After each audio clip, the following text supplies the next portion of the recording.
স্থানীয় নির্বাচনগুলিকে প্রহসনে পরিণত করা হয়েছিল দৌরাত্ম্য বৃদ্ধি পেয়েছে।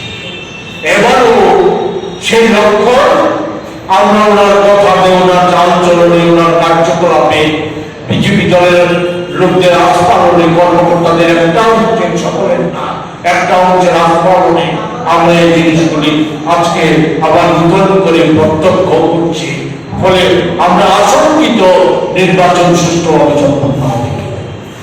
ইতিমধ্যে আমাদের প্রচার কার্যকে ব্যাহত করার জন্য নানা প্রয়াস বিজেপি দলের যারা সমাজসেবী তাদের দ্বারা সংগঠিত হয়ে আসছে।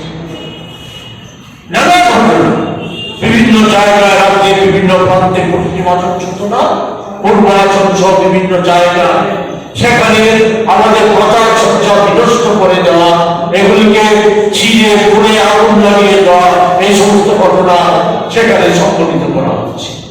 গতকাল একটা ঘটনা, নেকড়াজনক ঘটনা সংঘটিত হয়েছে আগরতলা শহরের সন্নিকটে বামুটিয়া বিধানসভা কেন্দ্র। সে বামুটিয়া বিধানসভা কেন্দ্রে আমাদের কংগ্রেস ভবন থেকে প্রচার সজ্জা সামগ্রী নিয়ে সেখানে একটা গাড়ি, আমাদের নির্ধারিত গাড়ি, পারমিশন করা গাড়ি,